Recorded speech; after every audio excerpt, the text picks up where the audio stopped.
Pemberian vaksinasi dilakukan di halaman Polres Pelabuhan Kota Makassar untuk menghindari kerumunan.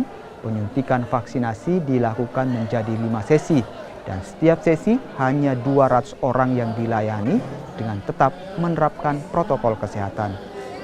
Pemberian vaksinasi ini juga tetap harus melalui pemeriksaan kesehatan terlebih dahulu dan warga yang telah divaksin juga akan diobservasi selama 30 menit sebelum diperbolehkan pulang.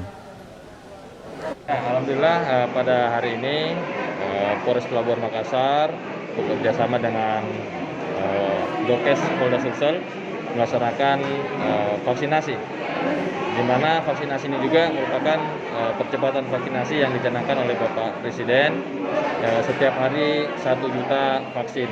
Nah, pada hari ini kami di Polres Pelabuhan akan melaksanakan vaksin sebanyak 1.000 orang. Nah, ini sebelumnya kami sudah sosialisasikan sehingga masyarakat mengetahui pada hari ini ada kegiatan vaksinasi. Alhamdulillah kita lihat ternyata antusias masyarakat untuk vaksin sangat tinggi sekali. Kita lihat baru